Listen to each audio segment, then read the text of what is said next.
Europe 1, 10h, 11h, Mediapolis Fiction. Fiction. Michel Field, Olivier Duhamel. Ce n'est pas le plus probable, mais c'est possible. Cet été, Mediapolis vous propose une série exceptionnelle de politique fiction.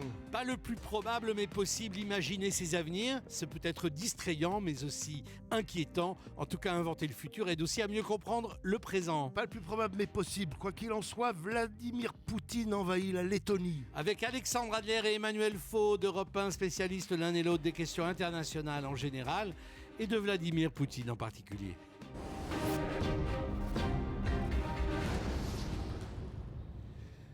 Demain, 12 février 2017, réunion de la dernière chance. C'est à Oslo qu'Hillary Clinton et Vladimir Poutine doivent se rencontrer pour un tête-à-tête dont nous ne sortirons qu'avec une solution pour éviter la guerre, a déclaré la présidente des États-Unis, cependant que l'armée américaine est en état d'alerte maximum après que d'importants mouvements de troupes russes ont été constatés aux frontières de la Biélorussie et de la Pologne, ce qui a provoqué une réunion de crise de l'OTAN. Il faut rappeler que la jeune Lettonie indépendante a adhéré à l'OTAN dès le 29 mars 2004 et à l'Union européenne seulement le 1er mai de la même année, date qui marque véritablement la fin de la Seconde Guerre mondiale pour mon pays, comme l'avait dit à l'époque la présidente de la République, Veira Vik-Freiberga.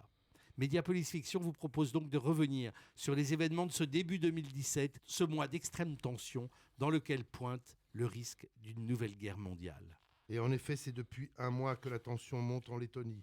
En cause, les mesures annoncées le 10 janvier 2017 par les autorités de Riga concernant les écoles minoritaires. Reprenant la réforme de 1998, les autorités lettonnes annoncent vouloir supprimer toutes les subventions nationales et municipales aux écoles russophones et d'interdire tous les programmes russophones dans les médias nationaux. La Lettonie, c'est un pays finalement assez peu connu. Emmanuel Faux, peut-être qu'on pourrait le resituer à la fois géographiquement. C'est un petit pays baltes qu'on confond trop souvent avec ses voisins, la Lituanie et l'Estonie, oui. Et comprendre ce que Olivier vient de raconter de ses rapports très complexes avec la Russie. Alors d'abord, c'est un pays, pour vous le situer en surface, assez petit, puisqu'il est grand comme 6 départements français.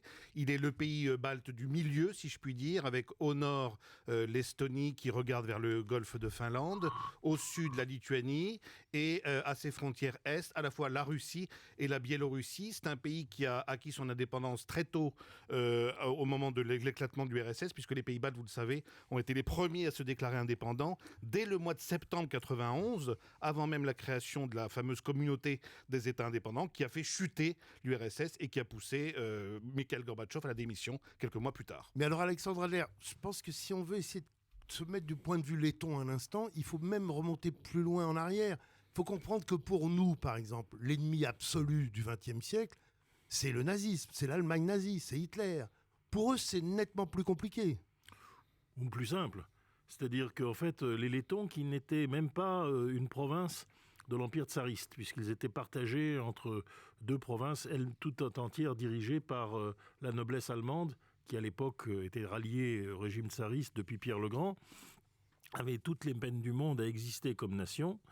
Et ils ont ensuite connu une période d'entre les deux guerres assez complexe, puisqu'il y avait un courant communiste puissant, à telle enseigne que, par exemple, dans la propagande des Russes blancs... Mais ils étaient indépendants. Ah, ils étaient indépendants. Non, attendez, tout le monde ne le sait pas. Ils étaient indépendants pendant les deux guerres, et c'est quand même l'Union soviétique qui leur a volé cette indépendance. Membre de la Société des Nations. Oui. Et l'annexion est venue en deux temps, si j'ose dire. D'abord, au moment du pacte germano-soviétique, la Russie a installé des bases militaires, et puis les bases militaires se sont transformées à la chute de la France en juin 1940 en annexion pure et simple sur la demande des petits travailleurs lettons. Je pense que c'est très important pour comprendre les événements dont nous parlons aujourd'hui, c'est-à-dire dont nous parlons en 2017, de savoir que l'invasion par la Russie, et qui à l'époque s'appelait Union soviétique, ça veut dire quelque chose dans la mémoire lettonne, quelque chose de très puissant. Ah oui. Et la deuxième chose qu'il faut juste préciser aussi, c'est que des trois pays baltes, c'est celui où la minorité russophone est la plus importante et de loin. Emmanuel ? Alors peut-être quand même un mot encore, c'est que les Lettons ensuite se sont ralliés au Troisième Reich avec un enthousiasme très grand. Ils ont formé 2 divisions SS qui se sont battues jusque dans les décombres de la chancellerie à Berlin en 1945, et avec d'ailleurs la division Charlemagne des amis de Jean-Marie Le Pen. Et puis ensuite, il y a eu une immigration lettonne aux États-Unis assez importante, notamment parmi ces anciens combattants, et ils ont entretenu la flamme. Les États-Unis et l'OTAN n'ont jamais reconnu l'annexion des 3 pays baltes. Ce qui n'empêche Voilà, pas... tout cet arrière-plan est indispensable pour bien comprendre les événements assez dramatiques. Emmanuel Faux, revenons sur cette minorité russophone, puisqu'on va voir que c'est elle qui manifeste aujourd'hui. C'est une situation qui fait un peu penser à ce qu'on avait connu il y a quelque temps en Ukraine. Alors c'est une vraie minorité dans le sens où numériquement, les russophones sur les 2 millions de Lettons sont minoritaires. Mais attention, c'est une minorité qui est majoritaire dans les villes, par exemple. Et on a donc un vrai hiatus entre les Lettons des villes et les Lettons ruraux. Et on va voir que ce sont principalement les Lettons des villes qui se mobilisent depuis quelques jours contre les mesures annoncées par le gouvernement letton. Exactement. Et le 14 janvier 2017, dans les grandes villes du pays, Riga, Kraslava, Lutza, il y a eu ces manifestations russophones. Et Europe 1 a une envoyée spéciale qui était sur place et qui n'est rien moins que Gwendoline de Bono, qu'on écoute. Oui, voilà ce qu'on peut lire sur les banderoles des manifestants. Vous n'effacerez pas notre identité. Un slogan lancé à l'adresse du gouvernement et repris par les leaders du mouvement de protestation. Dans les haut-parleurs, les porte-voix, un slogan chanté par la foule qui chaque minute semble s'épaissir. Il y a cette mère de famille venue avec ses enfants. Tous les jours, ils vivent avec ce racisme. On veut les déposséder de ce qu'ils sont, nous dit-elle. Évidemment, c'est une référence à la volonté de Riga de supprimer les subventions des écoles russophones. Nous sommes aussi des citoyens, dit un retraité, qui s'estime apatride dans son propre pays. Lorsque l'un des manifestants brandit le portrait de la star d'une chaîne de télévision russe menacée d'interdiction ici, les autorités tirent des grenades lacrymogènes en direction du cortège. Plusieurs dizaines de personnes ont été blessées. Depuis Riga, on voit difficilement comment ce pays pourrait revenir vers le chemin du dialogue avec sa minorité russophone, aujourd'hui à bout de nerfs. Voilà, Gwendoline de Bono, un commentaire, Emmanuel ? Alors, ce qu'il faut voir, c'est que il y a depuis quelque temps une tentative des russophones à nouveau d'obtenir des droits nouveaux, notamment sur le plan linguistique. Je le disais tout à l'heure, un letton sur 3 est russophone. Et puis il y a aussi ce qu'on appelle les non-citoyens lettons. C'est une particularité de ce pays balte. Vous avez 14% de la population qui est déclarée non-citoyenne, mais qui est majoritairement russophone. Pourquoi non? C'est quoi non? Ça veut dire quoi, non-citoyen? C'est-à-dire, ce sont des citoyens. C'est l'héritage de l'occupation justement soviétique. Ce sont des citoyens à qui on n'a pas accordé la nationalité lettonne, mais qui demandent à entrer dans le cercle de la communauté nationale lettonne. C'est-à-dire que le désir des nationalistes lettons au moment de l'indépendance, c'était de considérer que tous les Russes étaient des intrus créés par l'invasion, qu'ils n'avaient pas le droit à la citoyenneté lettonne. Bien entendu, l'Union européenne ne pouvait pas accepter ça. Oui, et donc, petit à petit, sous la pression de l'Union européenne, ils ont changé les choses. C'est-à-dire qu'on devait passer des examens de lettons. Beaucoup de Russes qui sont nés en Lettonie pouvaient le passer, mais il y a un noyau dur qui ne passe pas. Et là, ça renvoie à la sociologie de cette minorité russe. C'est-à-dire qu'en fait, il y a les manœuvres balais et les militaires retraités.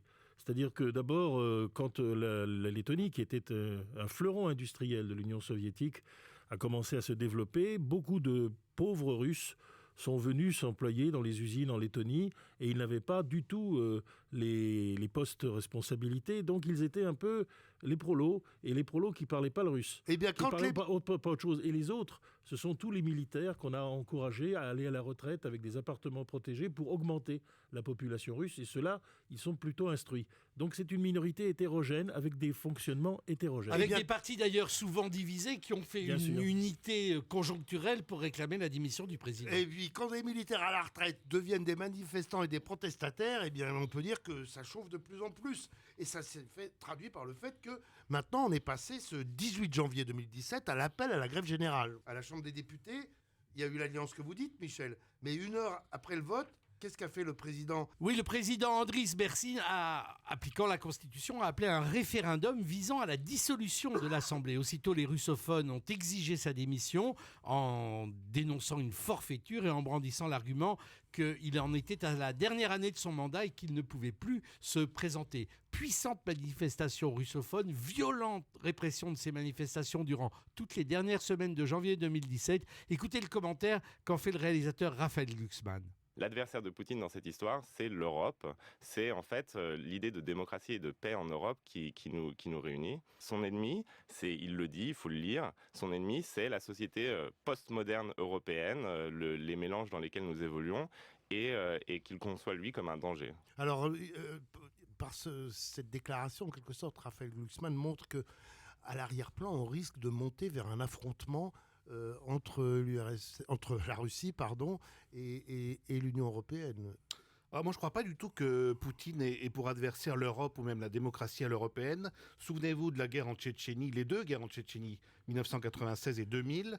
Il y avait la volonté du pouvoir russe central d'asseoir une domination culturelle et linguistique dans l'une de ces ex-républiques. C'est aussi un moyen de restaurer dans les esprits russes l'idée que la grandeur perdue de l'Empire soviétique peut être compensée. Et depuis qu'il est au Kremlin, depuis 15 ans maintenant, Vladimir Poutine a toujours eu le souci de dire aux Russes, même si géographiquement la Russie n'est plus ce qu'elle était, du fait de l'éclatement de l'URSS, eh bien notre grandeur, elle est toujours là, militairement, culturellement et avec la langue russe. Eh ben, on va analyser justement les étapes de cette escalade de la réaction russe. C'est après une pause.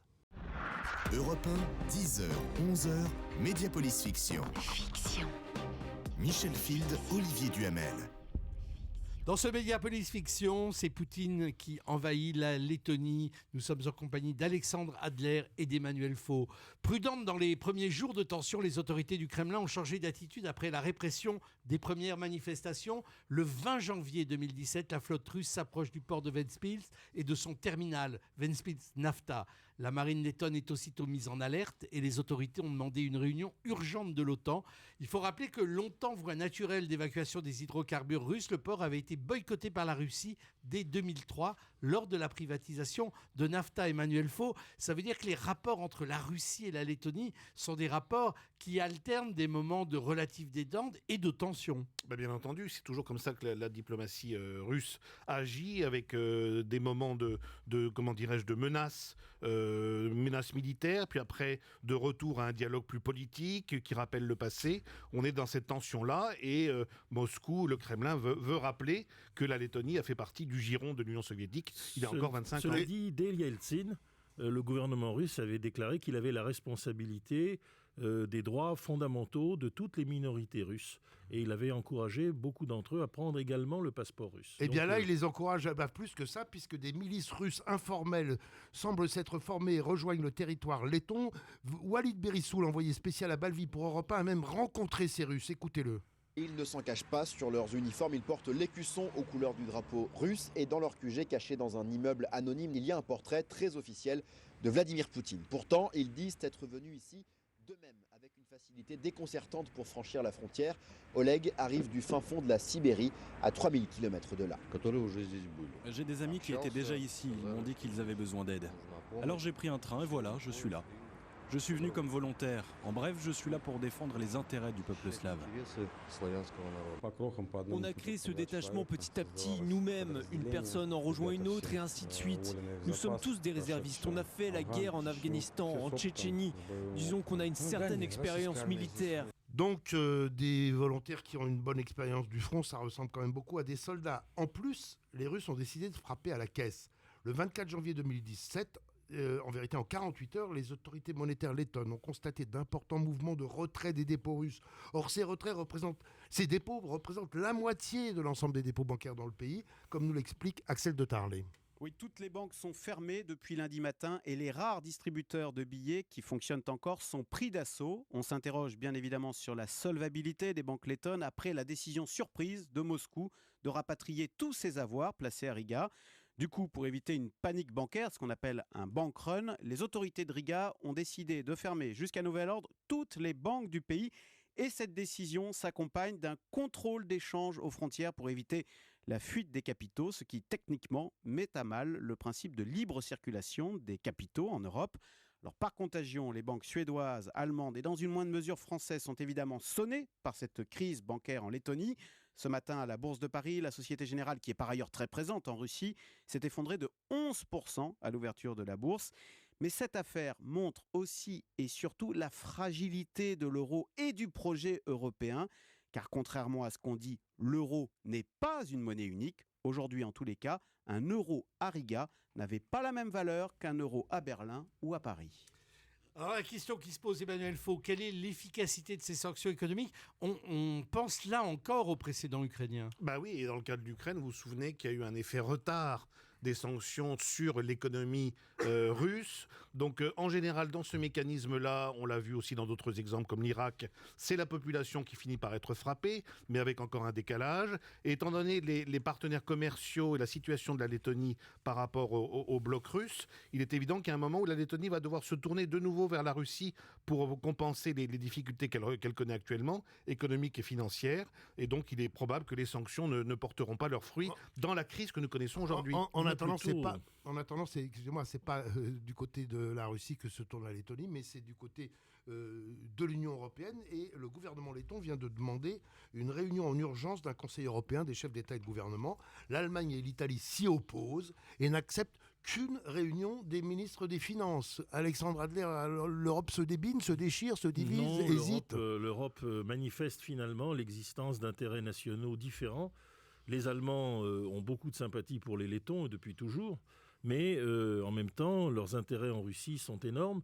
Et si la situation s'aggrave d'heure en heure, il y a véritablement une espèce de collapsus. Je rappelle que pour éviter le passage par la Lettonie, entre autres, mais aussi par la Biélorussie et l'Ukraine, c'est l'Allemagne qui a financé le gazoduc qui traverse la mer Baltique depuis Pétersbourg, je pense qu'on devrait dire Leningrad maintenant, jusqu'au territoire allemand. Et donc tout ce contournement des pays de l'Europe centrale, toute cette volonté de relations privilégiées qu'un homme comme Gerhard Schröder, qui est un dirigeant de Gazprom aujourd'hui, a incarné. Et qui était chancelier allemand. Il est passé quasi directement de la présidence du gouvernement, ce qu'ils appellent chancelier, à un poste d'ailleurs très bien rémunéré dans Gazprom. Oui. Il a d'autres postes rémunérés, bien sûr, mais c'est le prolo quand même, Gerhard Schröder. Donc il n'aime pas il ne tourne pas autour du pot. Et il a encore assisté aussi à l'anniversaire de Poutine en pleine crise ukrainienne. Alors bon, ça donc, c'est la première chose. Les Italiens suivent. Un quasi-lobby russophile en Allemagne. Mais il y a aussi, et c'est étonnant, un lobby aussi fort aujourd'hui en Italie, avec Matteo Renzi, qui n'a cessé de dénoncer les sanctions, déjà avec l'Ukraine, et qui, semble-t-il, a derrière lui une opinion italienne, probablement influencée par l'eurocommunisme, et aussi une certaine lassitude vis-à-vis de l'Europe que l'on connaît un peu partout. Cela dit, Michel Field, même en France, il y a des divisions. Ah ben oui, parce que tout le monde n'est pas d'accord avec l'idée d'un conflit ou de cette tension grandissante. Et Delphine Le Goutet revient sur ces voix divergentes dans son œil du lab pour Mediapolis Fiction. Oui, en France, plusieurs voix de tous bords d'ailleurs s'élèvent pour défendre Vladimir Poutine, ou du moins pour pousser un dialogue avec le président russe. Jean-Luc Mélenchon, par exemple, a fait une intervention très remarquée devant le Parlement européen. Pour lui, la guerre avec la Russie est tout simplement inenvisageable. Dans mon pays, la France, nombreux sont les responsables politiques pour dire que l'hystérie anti-russe ne mène nulle part sur ce continent. Personne ne fera la guerre à la Russie sauf les fous, et nous savons très bien que ça n'aura pas lieu. Donc c'est une perte de temps que les exagérations auxquelles nous venons d'assister ici. Et ce n'est pas François Fillon qui va dire le contraire. L'ancien Premier ministre est carrément allé en Russie, à Moscou, à une conférence avec Poutine, pour dire tout le bien qu'il en pensait. Je souhaite à cet égard que la France retrouve cette indépendance et cette liberté de jugement et d'action qui seule lui confèrent une autorité dans cette crise. C'est donc par notre dialogue, mon cher Vladimir, que passera la paix. Poutine a tellement apprécié cette intervention particulièrement osée que écoutez ce qu'il lui a répondu. Je profite de sa présence pour demander à François Fillon s'il est candidat à la prochaine élection présidentielle de la République française. Fillon a répondu par une pirouette, mais pas sûr que ce soutien de poids plaise à tout le monde dans sa famille politique. Et l'élection présidentielle, comme chacun le sait, c'est dans 5 mois, 4 mois maintenant. Mais nous sommes ici sur la Russie et la Lettonie. Et côté russe, on se pose beaucoup moins de questions. C'est Thomas Soto et Michel Grossior dans Europe Matin le 27 janvier 2017 qui nous le rappellent. Mediapolis Fiction. Sur Europe 1. Le journal de 7h30, Michel Grossior avec en titre principal, Michel, cette nouvelle étape franchie par la Russie. Hier soir, lundi, la Russie a lancé un ultimatum de 48 heures à la Lettonie. Cessation immédiate des pogroms contre les russophones, démission effective du Premier ministre et formation d'un gouvernement provisoire majoritairement composé de russophones. Les autorités lettonnes ont répondu à cet ultimatum dans la nuit en massant leurs troupes sur la frontière orientale. Et Et un contexte de tension n'aurait pas le label conflit international sans la présence de Bernard-Henri Lévy, qui s'est évidemment aussitôt rendu à Riga pour haranguer la foule et exhorter l'Europe à agir contre Poutine. L'Europe doit se porter garante de vos frontières et de la liberté de vos villes. Donc on peut dire pauvre laiton si BHL est là-bas. Emmanuel Faux. On peut dire que pour BHL, c'est en tout cas un combat de plus et je dirais une arène assez facile que celle de Riga, puisqu'évidemment l'opinion européenne a plutôt en sympathie la situation des Lettons actuellement. Mais je ne pense pas que ça va modifier la détermination des uns et des autres et malheureusement que ça ne va pas non plus enfoncer un coin entre les divisions des Européens. Eh bien, le mercredi 8 février 2017, la Russie envahit la Lettonie et s'empare dans la journée des villes d'Aluxne, Balvi et Lutza. Moscou déclare qu'il ne s'agit que d'une action humanitaire pour protéger les russophones. En Lettonie, on rapatrie les étrangers, parmi eux plusieurs Français témoins de bombardements. Guillaume Biet de la rédaction d'Europe 1 les a rencontrés. Ce sont essentiellement des touristes qui étaient dans la région. Certains nous ont confié qu'ils ont eu peur. C'est le cas de ce groupe de 29 vacanciers de la région lyonnaise. Ils ont échappé de peu à un bombardement, comme le racontent Françoise et son fils Philippe. Notre car a été survolé par 2 avions qui a lâché 2 bombes sur des hangars militaires. Mais nous, on ne réalisait pas sur le moment, on disait des avions qui bombardent, mais qu'est-ce qui se passe? On se demandait ce qui arrivait, on voyait la foule qui courait, les gens qui attrapaient leurs enfants. Nous, on croyait que c'était un crash d'avion, on ne voyait pas bien parce que moi, j'ai pas vu les bombes. Mon fils les a vus. Il a vu les 2 avions et les 2 bombes. Oui, c'est une bombe qui a été lâchée par 2 chasseurs russes et donc sont tombés sur une base militaire et donc la bombe est tombée à peu près à 500 mètres de notre car parce que notre car passait pas très loin de la base militaire. C'est vrai que sur le coup, on était très surpris puis qu'on a vu la tête, je dirais, du guide et du chauffeur, on s'est dit là il y a quelque chose de grave qui se passe. Et c'est vrai que là on a eu peur, on s'est dit il y a un gros problème, on ne savait pas tout de suite, on a appris quelques heures après que c'était des chasseurs russes qui avaient bombardé des bases militaires. Nous, on a eu une guide qui nous a dit, pour nous, nous devenons la 2e Tchétchénie. C'est atroce. On a l'impression de les avoir abandonnés. On est tout cœur avec eux. Voilà, c'était Guillaume Biet pour Mediapolis Fiction. Les troupes russes sont toujours en mouvement à la frontière lettonne et multiplient les incursions sur le territoire voisin. Pour Joe Biden, l'éternel vice-président, cette fois-ci d'Hillary Clinton, un cap a été franchi. La Russie a avancé une série d'arguments pour justifier ce qui n'est rien d'autre qu'un vol de territoire. Mais le monde a percé à jour ces actions et en a rejeté la logique faussée. C'est un fait. L'isolation politique et économique de la Russie ne pourra que s'aggraver si elle continue sur cette voie. Et cette violation flagrante par M. Poutine du droit international. Évidemment, l'ensemble de la presse internationale est consacré à cet événement considérable qu'est l'invasion de la Lettonie par la Russie. Revue de la presse internationale par Jean-Philippe Ballas. Et on commence par ce titre qui barre la une du New York Times. La guerre, point d'interrogation. Juste en dessous, la photo d'un jeune soldat russe, casqué, regard fixe. Il fait mine de ne pas voir le vieil homme à côté de lui. C'est un habitant de Balvi, le dos voûté, qui jette un regard inquiet au char d'assaut qui barre désormais la rue principale. Un scénario écrit d'avance, regrette un éditorialiste américain. Tout le monde savait, tout le monde avait vu venir, mais c'est comme si nous étions tous paralysés. Et il s'interroge, à quoi servent les sommets, les assemblées générales? À quoi servent les réunions de la dernière chance? Vladimir Poutine a regardé, mais il n'a pas cédé. Pendant ce temps, à la télévision russe, un expert militaire s'emporte contre l'Occident. Les donneurs de leçons qui nous parlent de droits de l'homme, mais c'est justement au nom des droits de l'homme que nous sommes en Lettonie, pour défendre nos frères russes, pas pour faire la guerre.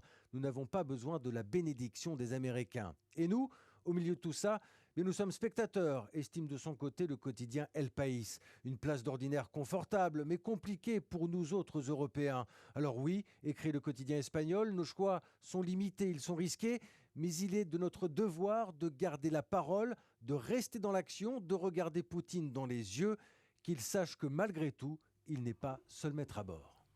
Voilà, merci Jean-Philippe Ballas, on se retrouve juste après la pause. Europe 1, 10h, 11h, Mediapolis Fiction. Michel Field, Olivier Duhamel. Toujours en compagnie d'Alexandre Adler et d'Emmanuel Faux pour cette politique fiction de Poutine envahissant la Lettonie. Hier vendredi 10 février 2017 à l'ONU, réunion de crise du Conseil de sécurité, les Russes ont claqué la porte au bout de 10 minutes. Le président Poutine reproche aux États-Unis leur hypocrisie et dans une conférence de presse à la manière d'un cours magistral, développe sa vision du nationalisme à la russe. On l'écoute. Pour beaucoup de gens, l'ours symbolise la Russie. À ce moment-là, j'avais comparé la Russie à l'ours qui protège sa taïga. Non, on ne le laissera pas tranquille parce qu'on voudra toujours enchaîner l'ours. Et dès qu'ils y arriveront, ils arracheront les dents et les griffes à l'ours. Dans notre langage moderne, cela représente les armes nucléaires de dissuasion. Que nous vivions sur notre propre territoire, ce serait donc injuste et pour cela on devrait diviser nos terres. Et dès que les griffes et les dents ont été arrachées à l'ours, alors on n'aura plus besoin de l'ours, on fera de lui une descente de lit, un ours empaillé. Il s'agit de défendre notre autonomie, notre souveraineté et notre droit d'existence. C'est ça que nous devrions tous comprendre. Nous devons comprendre cela et décider si nous voulons nous maintenir et combattre, et ce faisant, nous améliorons notre structure économique en utilisant les sanctions comme tremplin. Et ainsi, nous deviendrons plus indépendants, renouvelés par ces temps difficiles. Ou alors, voulons-nous que notre peau d'ours soit accrochée au mur? Voilà le choix devant lequel nous nous trouvons. Alexandre Adler, Emmanuel Faux en studio. Alexandre, l'ours russe, c'est très important, le nationalisme russe de Poutine, et c'est ça qui explique tout ce qui se passe. Medvedev, oui, c'est aussi parlant pour les Russes que le coq gaulois pour les Français. Et d'ailleurs, ce n'est pas d'aujourd'hui que Poutine, dès sa campagne présidentielle en l'an 2000, avait pris l'ours Mishka comme symbole brandi par ses partisans, les jeunesses poutiniennes. Bon, tout ça, ça peut faire sourire. La vérité, c'est que par contre, derrière le raisonnement de Poutine, il y a du vrai, bien sûr. C'est-à-dire que Bush le père, au moment de l'effondrement de l'Union soviétique, avait pris verbalement un certain nombre d'engagements pour que quand même l'Union soviétique ne soit pas poussée dans les cordes alors qu'elle était déjà de tir assommé. Bien sûr, Yeltsin n'a été absolument pas en mesure de revenir sur le respect de ses engagements. Par exemple, il n'était pas question que les 3 pays baltes rejoignent l'OTAN, ça a été fait. Il n'était pas question non plus qu'on installe des radars de poursuite en Pologne, cela a été fait. Et donc, à un moment donné, lorsque, à la fin de ce temps des troubles, Poutine est arrivé, il avait un mandat de gestion clair de toute l'opinion russe, bien au-delà des nationalistes actuels, de remettre un petit peu les choses en place. Il a essayé de le faire dans une stratégie européenne, et à un moment donné, il a perdu patience. Et là, maintenant, il est prisonnier de ses propres alliances parce que je pense que derrière ce langage, il y a une tentative de trouver une voie moyenne. Mais qui sait comment il pourra arrêter le flot? Emmanuel Faux, une voie moyenne, vous êtes d'accord? Une voie moyenne qui consiste à envoyer quand même des soldats russes en Lettonie. Hein. Non, je pense que Poutine est dans un jusqu'au-boutisme prononcé là actuellement et que justement la métaphore de l'ours russe qui protège sa taïga, ça parle au plus profond de l'âme russe slave. Vous voyez, ça touche vraiment la population russe dans son intégralité. Ça réveille la mythologie, encore une fois, de la grandeur russe, soviétique des années passées. Et en faisant cela, Poutine parle avant tout à son opinion, à sa population, et il arrive à souder autour de lui une nation. On le voit avec les récents sondages, puisqu'on est à plus de 80%, selon les instituts russes les plus sérieux, qui soutiennent l'action militaire actuellement contre la Lettonie. Mais n'empêche qu'on voit quand même de degré en degré la situation empirer. Il y a eu la convocation d'une assemblée générale la semaine prochaine. Les autorités légales en Lettonie demandent l'application de l'article 5 du traité de l'Atlantique Nord. L'article 5, ça veut dire que quand un pays est attaqué, les autres sont engagés à venir militairement l'aider. Hein. Oui, et à la réunion du 11 février 2017 à l'OTAN, il a été décidé de venir en aide à un État membre injustement agressé en dépit de toutes les règles de souveraineté en flagrante violation du droit international, c'est-à-dire un ultimatum adressé à la Russie de retirer ses troupes dans un délai de 72 heures sous peine d'une intervention militaire. On va, Olivier Duhamel, vers la guerre. Écoutez, il y a un précédent en tout cas, il y a un moment dans l'histoire qu'il faut rappeler ici parce qu'il nous éclaire, qui était un moment dans lequel on a été au bord d'une guerre et même d'une guerre thermonucléaire entre les États-Unis et l'Union soviétique, et c'était en octobre 1962. Et écoutez, pour vous rafraîchir la mémoire, si vous étiez déjà né, et pour l'apprendre et l'entendre pour la première fois sinon, le discours de John Fitzgerald Kennedy, à l'époque président des États-Unis d'Amérique, cet extrait de son intervention télévisée du 22 octobre 1962. Good evening, my fellow citizens. Bonsoir mes très chers concitoyens.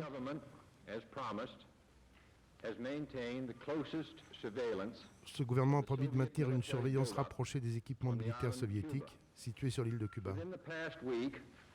Au cours des dernières semaines, des preuves irréfutables ont démontré la mise en place de sites de lancement de missiles offensifs.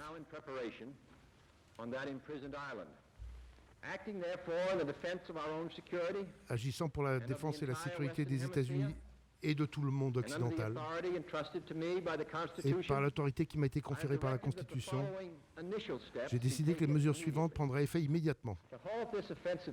Pour arrêter ces mouvements hostiles,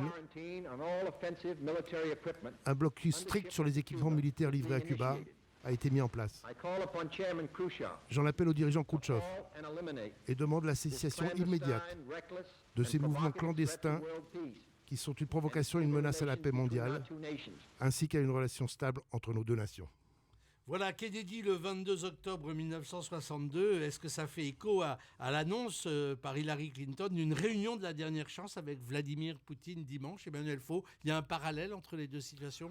Alors, différence quand même, c'est que nous sommes plus de 50 ans plus tard, après la crise des fusées. Nous ne sommes plus dans le contexte de guerre froide de l'époque. Point commun, si on veut, effectivement, la tentative de restauration de l'influence russe, autrefois soviétique. Dans la crise des fusées, c'était avec les pays frères, avec le régime cubain de Fidel Castro.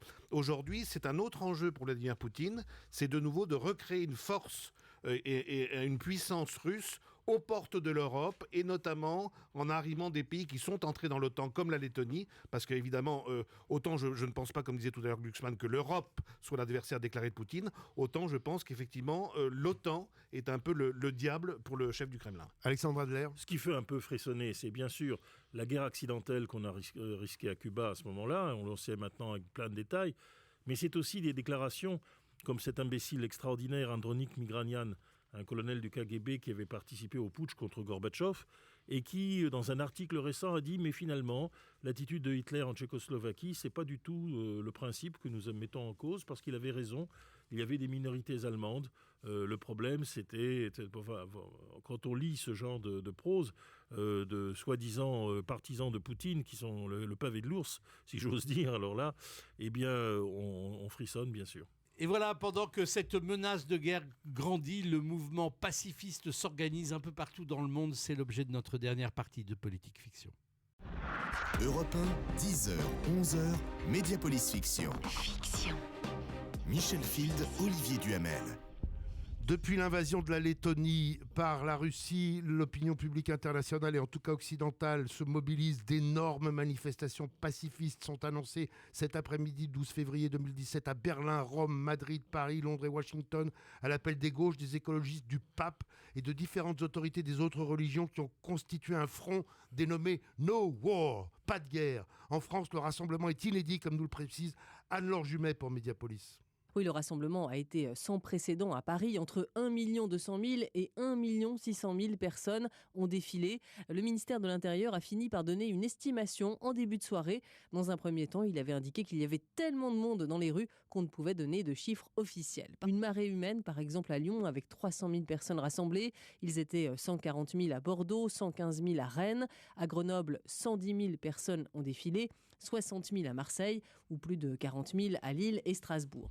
Alexandre Adler, est-ce que ces manifestations pacifistes peuvent avoir un effet? Oui, elles en ont une sur les gouvernements européens qui sont déjà très peu chauds à l'idée de se retrouver en première ligne face à une armée russe qui n'est plus ce qu'elle était, mais qui est quand même dotée d'armes nucléaires.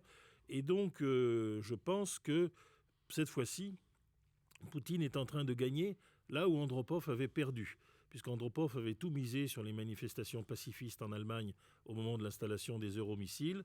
Elles ont eu lieu, mais elles n'ont pas ébranlé la résolution du chancelier Kohl et le soutien du président Mitterrand. Et Andropov mourait à l'hôpital et il a pu encore voir dans ces derniers instants l'échec de toute cette stratégie de découplage de la dissuasion. Et aujourd'hui ? Et aujourd'hui, le découplage est là. D'abord, l'Amérique ne s'occupe pas de l'Europe et depuis fort longtemps.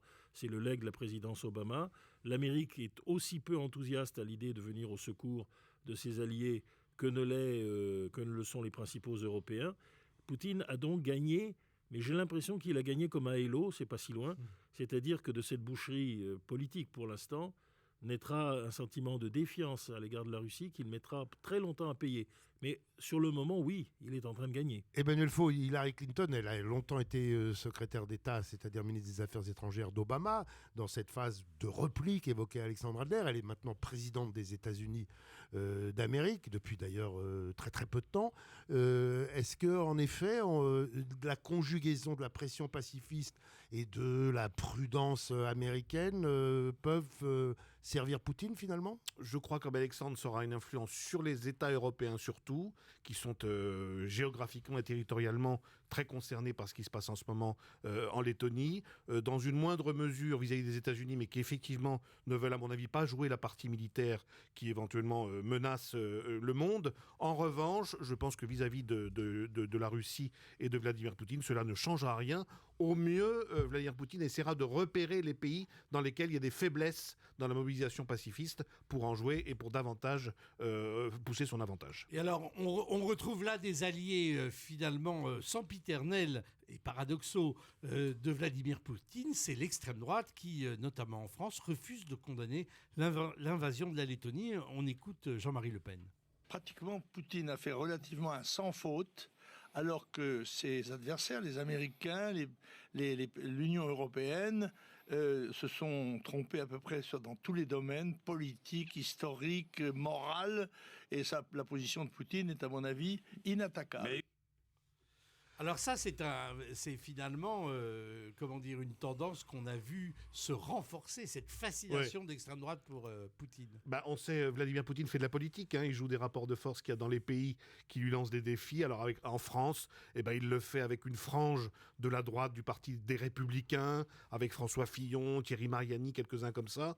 Avec l'extrême droite, il y a cette fameuse affaire des soutiens bancaires et des prêts bancaires russes à l'extrême droite. Et puis il l'a fait de façon plus people, je dirais, vous le savez, depuis quelques années, avec Gérard Depardieu et cette espèce d'amis français très populaire dans le monde et en Europe d'acteurs de cinéma.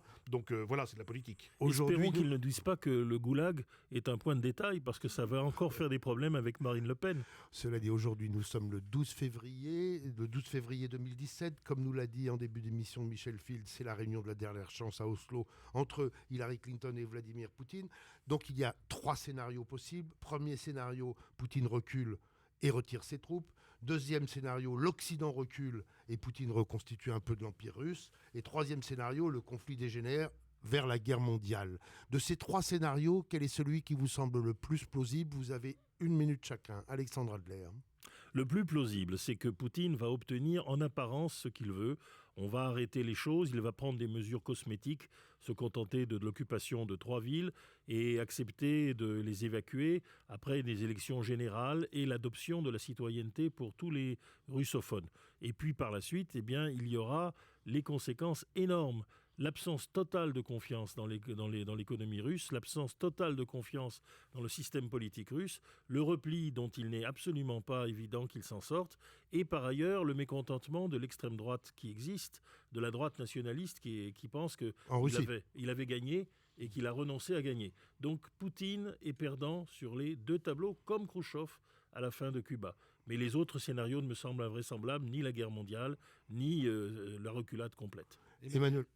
À mon avis, Poutine aura gain de cause effectivement sur la problématique russophone qui est à l'origine de ce conflit, c'est-à-dire qu'il obtiendra du gouvernement de Riga le rétablissement de l'enseignement russe dans un certain nombre d'écoles dans les grandes villes, malgré le fait, on ne l'a pas dit tout à l'heure, je voudrais quand même le rappeler, qu'il y a eu un référendum en 2012 en Lettonie pour faire du russe la 2e langue officielle et que les Lettons l'ont rejeté à 75%. Donc on est quand même dans un contexte où l'opinion lettonne elle-même ne souhaite pas plus de droits pour les russophones. Mais bon, je pense que dans le contexte actuel, effectivement, il obtiendra ce recul des autorités lettonnes. Territorialement, scénario peut-être à l'ukrainienne, c'est-à-dire comme il avait obtenu la Crimée au nom de l'histoire et du passé, le retour de la Crimée dans le giron russe, peut-être une négociation sur une partie du territoire letton, là où les russophones sont les plus nombreux, mais ça n'ira pas au-delà, et pas de déflagration mondiale, bien sûr. Ouf, Michel, pas de Troisième Guerre mondiale. Franchement, on est assez heureux de conclure ce Mediapolis Fiction et de ne pas vous gâcher votre week-end en vous annonçant l'imminence d'une 3e guerre mondiale. On va pouvoir donc paisiblement se quitter en chanson. Europe 1, 10h, 11h, Michel Field, Olivier Duhamel. Mediapolis Fiction. la chanson. Eh bien, nous faisons écho aux 4 millions de manifestants en France qui ont été évoqués tout à l'heure. Michel Field avec... le déserteur, Boris Vian. Au revoir à tous, à la semaine prochaine pour un nouveau numéro de Mediapolis Fiction. Au revoir à tous, et pour ceux qui n'ont pas écouté l'émission parmi vos amis ou ceux qui voudraient la réécouter, parce qu'elle était bien, eh bien c'est sur europe1.fr en podcast.